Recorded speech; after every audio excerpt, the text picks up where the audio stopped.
మలక్పేటలో కాంగ్రెస్ పార్టీని భారీ మెజార్టీతో గెలిపించుకుంటామని కాంగ్రెస్ పార్టీ నాయకురాలు రాధిక అన్నారు.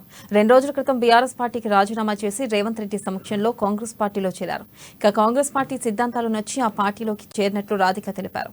యువకుడు విద్యావంతుడు అయిన షేక్ అక్బర్ గెలుపునకు తనవంతు కృషి చేస్తానన్నారు. రాధిక, నేను మలక్పేట్ కాన్స్టిట్యున్సీ నుంచి ఉన్నాను. గత కొన్ని సంవత్సరాల నుంచి బీఆర్ఎస్ పార్టీలో ఉన్నాను నేను. కానీ నాకు సరైన గుర్తింపు పొందలేదు బీఆర్ఎస్ తరఫున.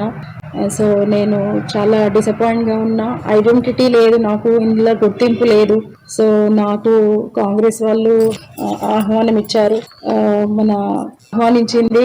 సో ఏదైతే షేక్ అక్బర్ గారు ఉన్నారో చాలా పొలైట్ అండ్ హ్యూమన్ బీయింగ్ లాగా నాకు అనిపించింది. అతను చాలా హార్డ్ వర్క్ గా అనిపించినాడు అతను. సో నాకు ఆయన ఏదైతే కాంగ్రెస్ పార్టీ రేవంత్ రెడ్డి సమక్షంలో నేను జాయిన్ అయినాను, తీసుకెళ్ళి జాయిన్ చేయించినారు. సో అతను నాకు జెంటిల్ మ్యాన్ లాగా